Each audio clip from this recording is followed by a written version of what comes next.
equity swap. So you should be knowing that equity swap is a swap in which one leg is an equity-based return. One leg is an equity-based return. The other leg could be anything.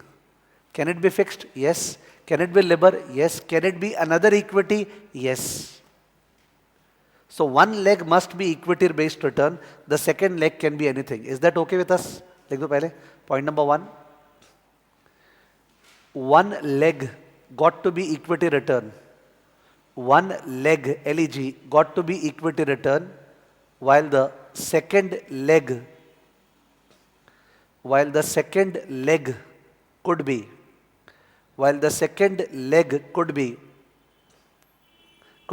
fixed or floating or some other equity return. Fixed or floating or some other equity return. Fixed or floating or some other equity return. ठीक है, फिर से जो लोग अभी आए हैं, मैं 5 minutes अर्ली स्टार्ट कर दिया था, जस्ट रिकैप कराया था, अभी बस फर्स्ट लाइन की है. इक्विटी स्वैप चालू हुआ LOS नंबर G. तो इक्विटी स्वैप क्या होता है? वन लेग इज इक्विटी से रिलायंस का return, the other leg could be anything, fixed, floating या सम अदर इक्विटी. ठीक है ना? ओके. अब तुम लोग मेरे को प्लीज जवाब देना. Listen, X Limited is having a portfolio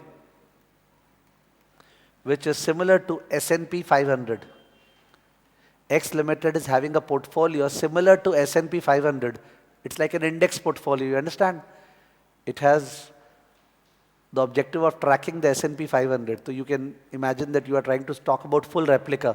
So all the 500 stocks that constitute the S&P 500, they are in the portfolio in the same proportion in which they are present in S&P 500.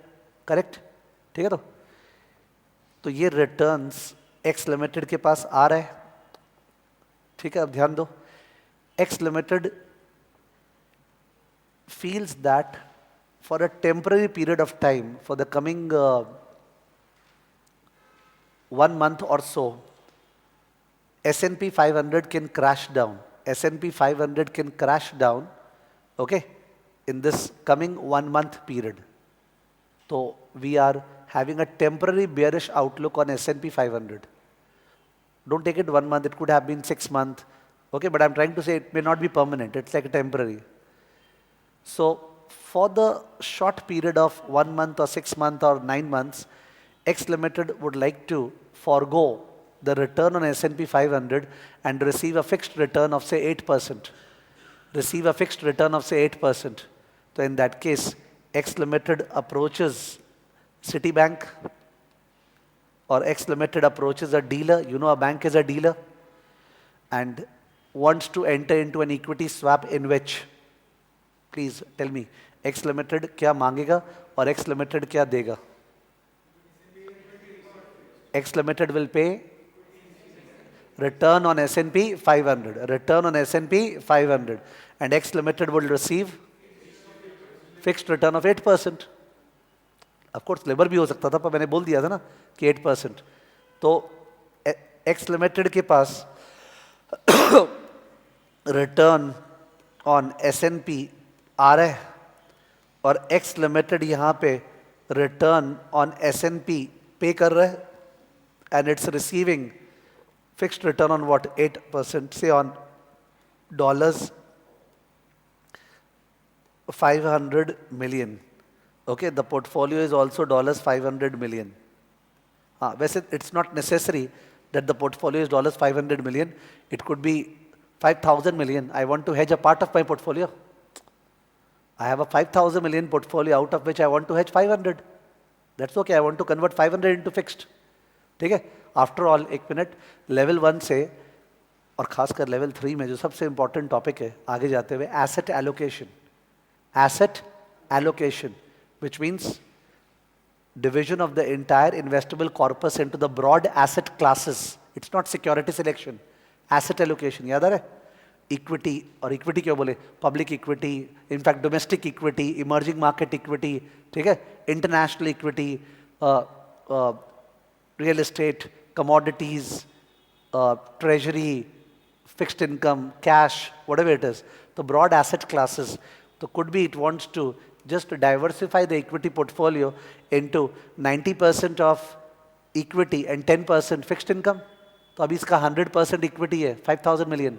अब 5,000 में से 4,500 इसका मन ये चाह रहा है equity रहे और 500 मिलियन क्या हो जाए फिक्स्ड इनकम 8% टाइप, इसलिए स्वैप किया. ओके अब बताना देख के, look at the board and tell me, imagine and tell me, no knowledge is required. आपके जो मन में कॉमन सेंस से आए, what are the risks involved. X limited ये जो किया है उस पर what are the risks involved. The student is saying the first risk is that S&P return is greater than 8%. So post facto X Limited may repent that अपने फालतू में क्यों स्वैप किए. इससे बढ़िया अपने S&P का रिटर्न आता जो कि 9, 10, 11% निकला, जबकि अपने पास तो केवल 8% फिक्स्ड आ रहा है. ठीक है. तो दैट्स अ मतलब यू कैन कॉल, वो तो वो वाला चीज़ हो गया कि जब भी तुम हेज करने जाते हो कोई चीज़ तो एक मन में डेंजर तो होता ही है कि तुम रिपेंट करोगे. हेज पे डॉलर रिसीवेबल है, डॉलर को फॉरवर्ड सेल कर दिया 72 में और बाद में डॉलर का रेट हो गया 74, तो रिपेंट ही तो करते हैं. ठीक. और कोई रिस्क. सिटी बैंक में डिफॉल्ट, सिटी बैंक में डिफॉल्ट बिकॉज से कोई मतलब नहीं है वो सिटी बैंक है. सिटी बैंक या जो भी हो सबका सब प्रोन टू डिफॉल्ट है. ठीक है. तो इवन गवर्नमेंट सब प्रोन टू डिफॉल्ट है तो बैंक ही है. इसका मतलब ये हो गया counter party risk. What risk. Counter party risk जो L1 से पढ़ते हैं इन OTC डेरिवेटिव. ठीक है. और कोई रिस्क.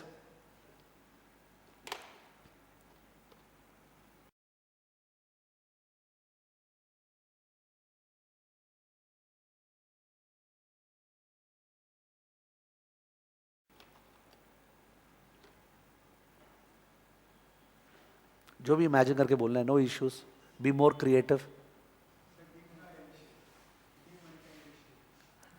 फालतू बात नहीं, रेलेवेंट बात करना है. हाँ, मार्केट वैल्यू रिस्क किस सेंस में.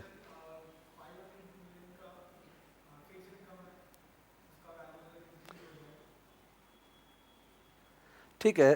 मैंने ये क्या बोलना चाह रहा एक बार शेयर कर रहा हूँ. ये बोला मार्केट वैल्यू रिस्क. तो मार्केट वैल्यू रिस्क क्या था, जब भी अपने पास फिक्स्ड पैसा आने वाला है और अगर एक्चुअली इंटरेस्ट रेट बढ़ जाए बाजार में तो मेरे पास जो 8% आने वाला उसका वैल्यू तो कम हो गया ना. एक तरह से ये वाला चीज़ और जो पहले बोला तुमने S&P का रिटर्न ज़्यादा हो गया तो सर मोरलेस सेम मान रहे हैं. ठीक है. तो मैं रिस्क का नाम ले रहा हूँ, तुमको उस रिस्क से समझ में आ रहा है क्या बोलना चाह रहा हूँ तो प्लीज़ शेयर करना. Basis risk, basis risk.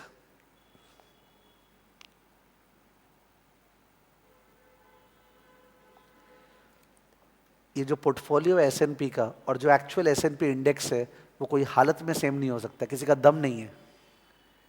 No matter you try your level best, you can never construct a portfolio which is exactly equal to the Nifty.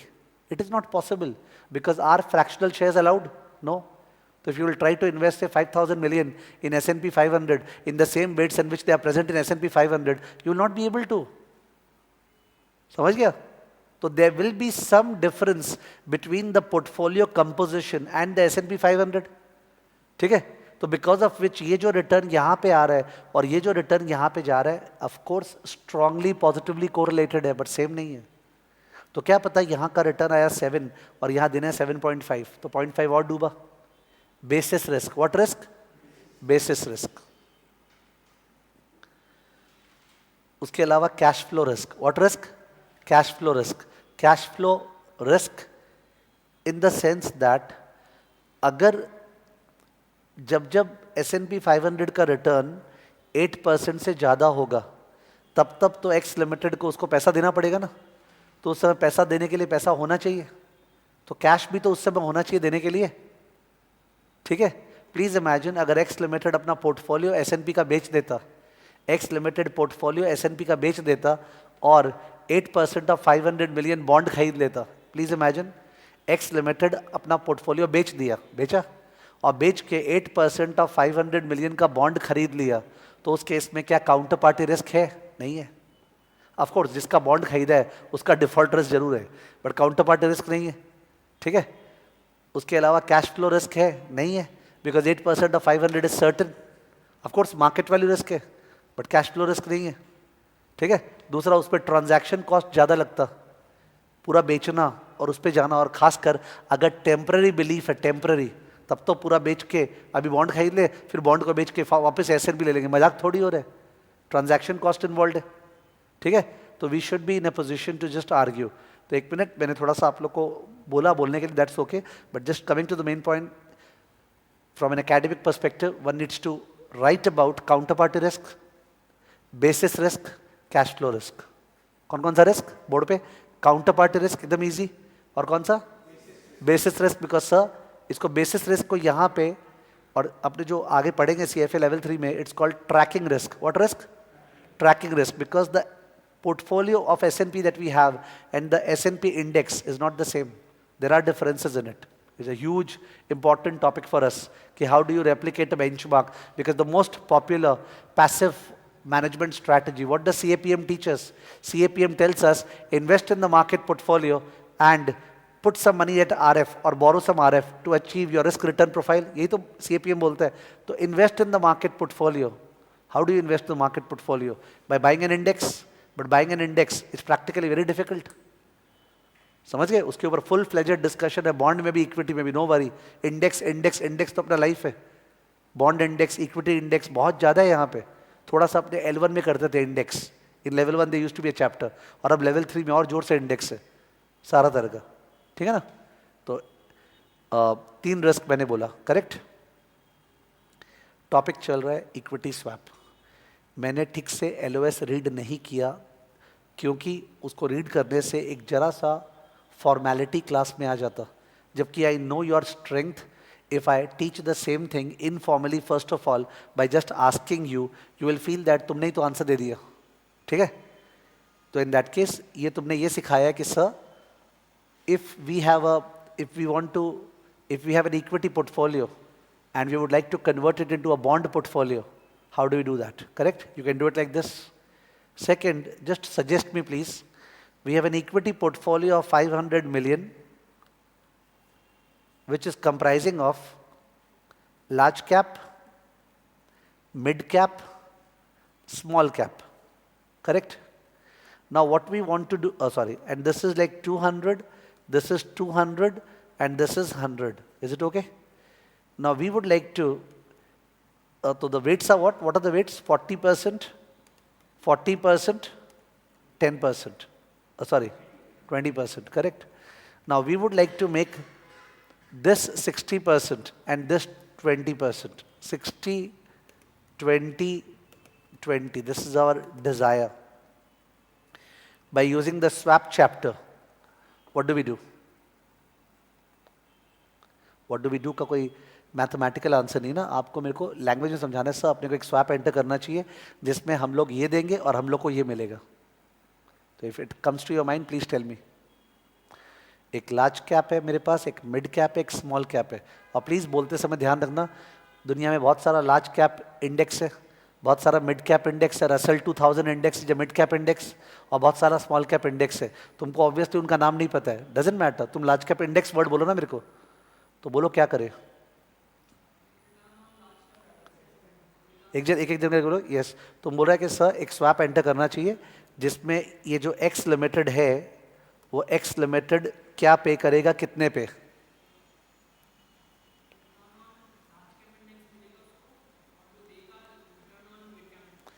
तो ये बोल रहा है return on large cap index क्या करेगा, लेगा, और return on mid cap index देगा. कितने नोशनल प्रिंसिपल का? कितना? 100. एज एन 500 का 60% कितना होता है? 300. 500 का 60% तो 300 होता है, और ये 200 है, तो जाहिर है इसको 100 से बढ़ाना है. तो I think the amount is okay with you all. 500 का 40% इज 200, अपने को 60% 300 करना है, तो 100 मिलियन का यहाँ टानना है इसमें से. तो ये बोला सर एक 100 मिलियन नोशनल प्रिंसिपल का स्वैप करेंगे जिसमें x limited will receive the return on a large cap index and X limited will pay the return, X limited will pay the return on what? Mid cap index. सही है? ये natural लग रहा है? Because मैं बोल रहा हूं आप ये लोग का लैंग्वेज फॉलो करोगे ना, आपको 10 टाइम्स एफर्ट देना पड़ेगा. They write it very very professionally, ठीक है, तो विच हर्ट्स। अपना तरीका थोड़ा सा डिफरेंट है in our style, we know better, ठीक है, but when we read there we feel that नहीं अपना दिमाग नहीं चल रहा है, वी आर फॉलोइंग, और वहां पूरा कॉन्फिडेंस डाउन हो जाता है। तो I am just trying that to happen, I hope it is okay.